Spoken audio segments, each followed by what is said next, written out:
어떤 할머니께서 이제 자기가 가지고 있는 집을 팔고 해서 그다음 아들도 집이 있을 테니까요. 같이 해서 큰 집으로 좀 비싼 집을 사서 들어갔습니다. 들어가 가지고 같이 사는데 그러니까 자기 할머니도 이제 돈을 대신 거죠. 근데 이제 냉장고에 우유가 하나 있어서 우유를 좀 마셨는데 이제 며느리가 그냥 별 아기도 없이 우유 누가 드셨어요? 뭐 이러는 거예요.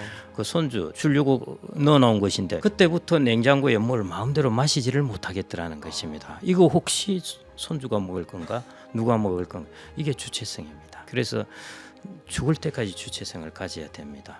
돈이 없으면은 뭘 할 때마다 물어봐야 돼요.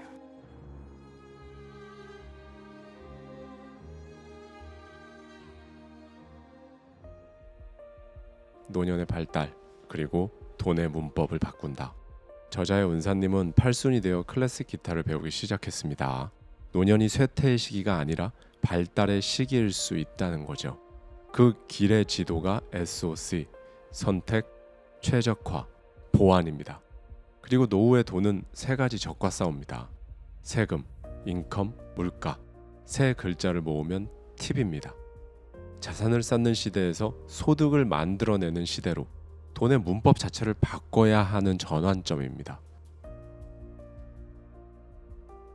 선택은 무엇을 포기할 것인가를 결정하는 일이라고 책에서 말씀을 해주셨습니다. 특히 경제적으로 자원이 빈약한 보통의 은퇴자들에게도 포기해야 할 것을 결정하는 그 선택이 가능할까요? 선택적 선택이라는 것은 이제 포기한다기보다는 자기가 여러 옵션을 놔두고 내가 이걸 할까 저걸 할까 고민하는 것이 그런 것이고 이제 인생 오후에 접어들면은 그런 선택보다는 나의 자원이 부족하기 때문에 그걸 다른 말로 하면은 나의 건강, 집중력 이런 것들이 이제 떨어지는 것이죠. 그렇기 때문에 거기에 맞추어서 나의 버릴 것을 버려야 되고 줄여야 됩니다. 노후에 되면은 다 쇠퇴하기 때문에 이제 끝이라고 생각하는데 그 발달을 이어가는 방법이 SOC라는 거고 선택이라는 것이 그 중에 제일 중요한 출발점입니다. 그래서 안 할 것들은 가지를 쳐내야 된다는 것이죠. 그 루빈스타인이라는 유명한 피아니스트였는데 그 피아니스트는 거의 90세까지도 연주회를 했습니다. 방법이 뭐냐면은 젊을 때 연주하던 거에 비해서 곡의 수를 확 줄여버렸습니다. 그게 선택입니다. 버렸어요. 자기도 다른 것들을 하고 싶겠죠. 근데 체력적이나 이래 기교에 제한이 있으니까요. 선택의 범위를 줄인 다음에 그 한 곡당 연습량을 대폭 늘렸습니다. 그래서 나이가 90세까지도 계속 연주회를 할 수가 있었던 거죠. 자기 혼자 치는 거야 관계없는데 대중 앞에 연주회를 한다는 거하고는 전혀 다른 이야기거든요. 그런 것들이 이제 제일 중요한 출발점입니다. 내가 안 할 것들을 내 자원이 제한돼 있기 때문에 시간도 제한돼 있고 젊었을 땐 시간이 훨씬 많죠. 근데 나이 들어서는 시간도 불확실하고 제한돼 있습니다. 그래서 그런 부분이 중요한 것이고요. 버릴 거는 버려가면서 좁혀가는 것입니다.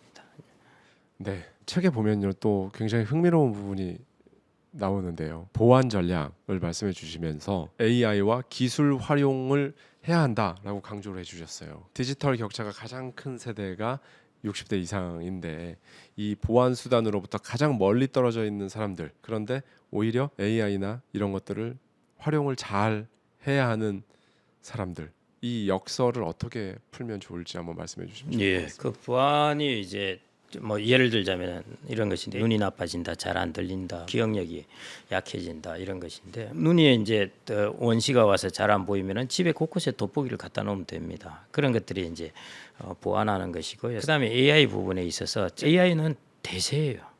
이게 한번 가다가 한 4, 5년 있다가 없어지고 할 것 같으면은 그러면 안 해도 괜찮습니다. 대세인 것은 빨리 배우는 게 좋습니다. 예를 들어 키오스크 결국 배우잖아요. 처음 했을 때 아이 나 저런 거 몰라도 되지만은 어디가 먹을 수가 없으니까요. 고속도로 휴게소 가서도 뒤에 사람들이 불평하고 뭐 빨리 안 한다고 그러니까 어차피 이제 배워가지고 하게 되는데요. 써야 될 기술은 AI라는 게 나왔으면은 지금 좀 투자를 하더라도 배우십시오. 필수입니다. 우리가 학교 다닐 때 필수 과목과 선택 과목이 있는데요.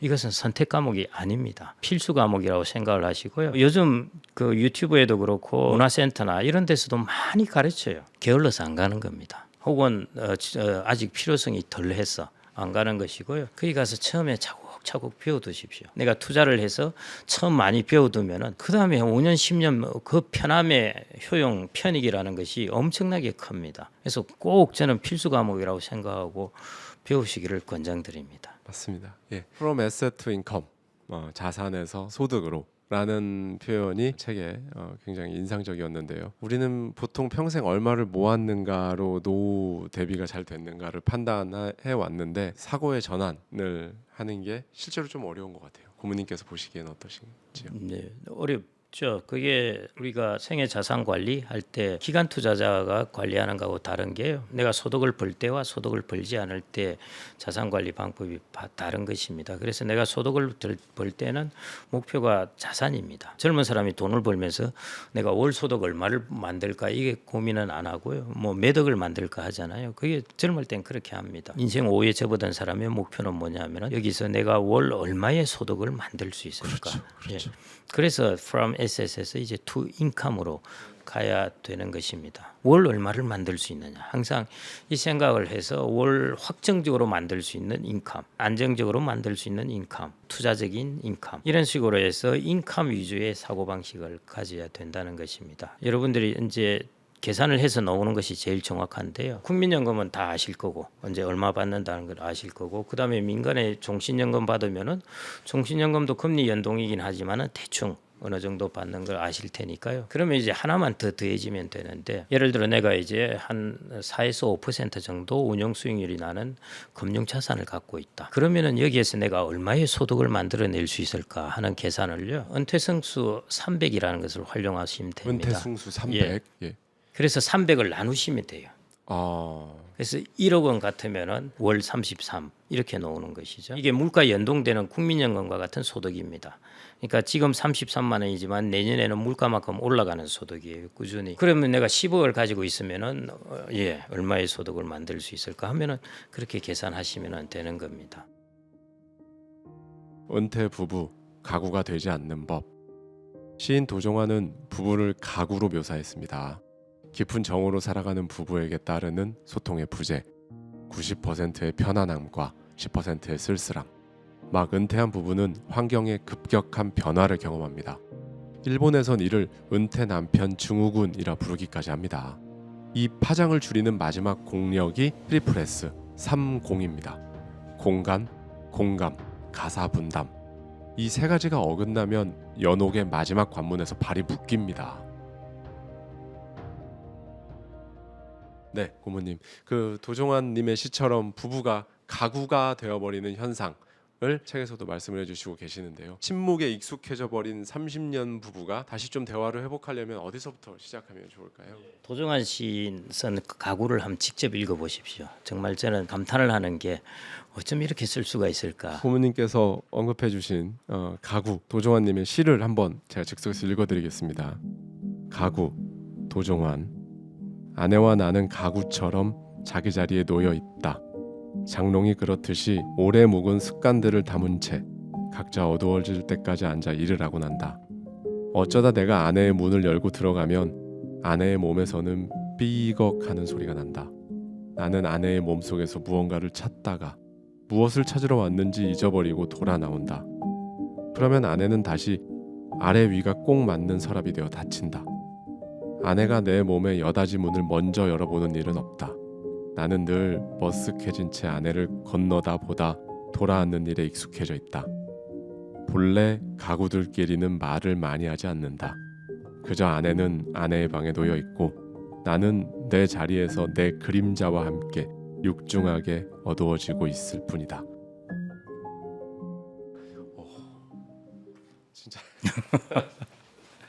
너무 멋있게 썼습니다. 네. 제가 이 시를 읽어보면 이제 중의적인 의미인데요. 하나는 가구는 그렇게 있어도 서로 간에 서로를 잘 안다는 뜻이 또 들어가 있습니다. 익숙하기 때문에 그 익숙함은 말이 없어도 우리는 서로 뭐 이심전심이라 그럴까요? 그렇다고 표현하는데 또 다른 시인은 이 시를 이제 보면서 90%의 익숙함과 10%의 쓸쓸함이 여기 배어 있다. 정확히 그런 느낌입니다. 많은 노부부는 대부분의 익숙함으로 살아간다고 생각하는데 그 익숙함 속에 10%의 쓸쓸함이 들어가 있다는 것입니다. 그래서 이 부분이 저는 이제 중요한 것 같고요. 그래서 저도 이제 뭐 여러 가지 방법이 있었을 텐데 저번 주 토요일 날 인천에 학회 특강을 하러 가면서 저희 아내하고 같이 이제 차를 타고 가서 이제 그 캠퍼스에 기다리고 저는 스피치를 하고 와서 이제 송도 이제 캠퍼스도 구경하고 쭉 그랬는데요. 그러면 질문하신 그대로 어떻게 해야 되느냐? 눈이 오면 같이 나가라. 비가 와도 같이 걷는 것이고 은퇴 부부의 노부부의 버킷리스트를 좀 한 3가지 정도 만들어서 그 버킷리스트를 좀 실천을 하라. 각자의 버킷리스트는 가지고 있어요. 특히 남자들은 그런 걸 좋아해서 나의 버킷리스트 하면서 갖고 있는데 여성도 있겠죠, 당연히. 그러는데 노부부의 버킷리스트는 잘 안 갖고 계세요. 그런 것들을 같이 한번 실천해 보는 것도 방법이 아닌가 싶고요. 그래서 10%의 쓸쓸함, 그 익숙함이 좋죠. 좋은 것인데 너무 익숙하다 보면은 쓸쓸함이 들어가 있을 수밖에 없습니다. 처음 만났을 때 연애할 때는 너무 좋았지만은 10년 되면은 너무 익숙하다 보니까 10%의 외로움과 허전함이 들어가 있는 것처럼요. 리노베이션을 하셔야 돼요. 네. 예. 책에 보면 함께 있되 너무 가깝지 않게라고 강조해 주셨는데요. 우리나라의 집 구조, 특히 아파트라는 구조에서는 각자의 공간을 갖기가 쉽지가 않습니다. 이런 좁은 공간에서도 적정한 심리적 거리두기를 어떻게 하면 좋을지 한번 말씀해 주시면 예, 정말로 우리나라 아파트 문화는 프라이버시라는 것이 없는 곳인데요. 한 80평 되면 모르겠는데 그렇지 않으면 없습니다. 저는 그래서 그 공간을 3가지로 표현을 했는데요. 물리적 공간, 우리가 그냥 보는 이 공간입니다. 이 물리적 공간이 있고 그다음에 시간의 공간. 시간의 공간이라는 것은 서로의 시간에 어떤 루틴이 있는데 여기에 예를 들어 2명이 똑같이 움직인다면 시간의 공간이 없는 것입니다. 그다음에 역할의 공간. 둘이 똑같은 역할을 한다면 역할의 공간이 없는 것이죠. 그런 의미에서 공간이라고 보시면 되는데 물리적 공간이라는 것은 저는 심플하게 이야기해서 그냥 틈틈이 나가라고 그럽니다. 틈틈이 나가라. 예, 여기서 아무리 딴 방에 앉아 있어봐야 전화해도 다 들리고 예, 어차피 조심스럽고 그렇습니다. 제 친구는 이제 교수인데요. 예. 아직도 퇴직이 한 2년 남았는데 따로 연구실 구한다고 한번 나와서 물어보길래 야, 니 아직 또 퇴직도 남았는데 그랬더니 자기 아내의 지론이 남자는 무조건 밖에 나가 있어야 된다가 지론이라고 그럽니다. 그래서 저는 아내가 명확하게 자기의 의사를 표현하고 그게 오히려 더 좋습니다. 같이 있으면서 어떤 그런 스트레스를 받는 것보다 이렇게 공간을 분리하자는 것이거든요. 그다음에 당연히 이제 같이 자고 생활할 때는 집으로 돌아가는 것이죠. 평소에 공간을 좀 분리해 놓자는 것입니다. 그래서 이런 공간이 분리되면 좋겠지만 아니면은 자기가 그 공간을 만들어 나가는 것이 그러면은 이제 뭐 친구도 만나러 나가고 그래서 일이 그런 부분에서 중요한 것입니다. 나갈 수밖에 없으니까요. 그래서 그런 물리적 공간을 가져야 되고요. 시간의 공간은 안에 시간 루틴이 있어요. 이 직을 침범하지 말아야 돼요. 자기의 루틴을 따로 만들어 가야 됩니다. 저희들이 은퇴연구소 때 이제 조사를 해보니까요. 남성분들은 지금보다 아내와 같이 있는 시간을 더 늘리고 싶다. 여성분들은 뭐라 답하겠습니까? 완전 반대겠네요. 예, 지금 남편과 있는 시간을 더 줄이고 싶다 했습니다. 이게 시간의 공간이에요. 그래서 남성은 여성의 시간의 루틴에 자기하고 겹치지 않게 공간을 만들어주는 게 필요하다는 것입니다. 그다음에 마지막에 이제 역할의 공간인데요. 여성이 하던 역할이 있습니다. 제가 최근에 이제 좀 알고 깜짝 놀랐던 것이 남성이 이제 사회 생활을 많이 하다가 이제 돌아오게 되면은 자기가 관리도 많이 해봤고 그러니까요. 이제 살림은 내가 살게 이렇게 하면서 살림의 권한을 빼앗아가는 겁니다. 역할을 빼앗아가는 것이죠. 이거 되게 큰 부분입니다. 이런 역할뿐만 아니라요. 가계부 내가 한번 잘 정리를 해줄게라고 한다든지 이런 것들이 다 이제 어떤 아내가 하고 있던 역할을 이제 침범하는 것입니다. 그래서 그런 부분은 명확히 서로 이야기를 해보고 정확하게 이런 부분은 안 했으면 좋겠다 하는 것은 안 하는 것이 당연히 좋은 부분이고요. 특히 돈에 관계되는 역할 같은 경우는 이제 아주 클 수가 있으니까요. 그래서 그런 부분의 역할에 있어서도 공간을 두어야 된다는 것입니다. 단테 연옥에서는 영혼들이 정화의 산을 한 단계씩 오르면서 마침내 천국에 이르잖아요. 저자님께 은퇴 후의 천국은 결국 무엇이다 라는 문장을 완성해 주신다면 그 빈칸에는 어떤 말이 들어가면 좋을까요? 제가 평소에 이제 말하는 바이기도 한데요. 저는 주체성이라고 봅니다. 주체성. 예, 주체성을 갖는 것이 가장 노후에 행복한 게 아닐까 싶고요. 주체성이라는 게 그렇게 고상한 말은 아니고 내가 하고 싶은 대로 할 수 있는 것이고요. 그러려면은 육체적으로 내가 주체성을 가져야 되고 그다음에 돈에 있어서 주체성을 가져야 되고요. 그다음에 정신적으로 주체성이 있어야 됩니다. 육체적으로 주체성이라는 것은 건강해야 되니까요.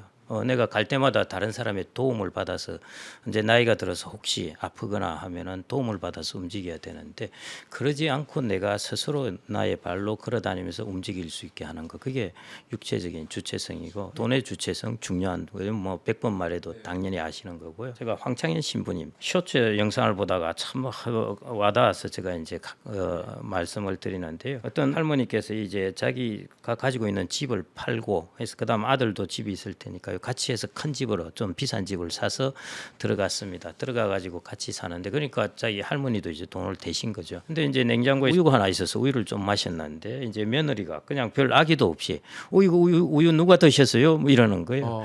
그 손주 주려고 넣어놓은 것인데 그때부터 냉장고에 뭘 마음대로 마시지를 못하겠더라는 것입니다. 이거 혹시 손주가 먹을 건가? 누가 먹을 건가? 이게 주체성입니다. 그래서 죽을 때까지 주체성을 가져야 됩니다.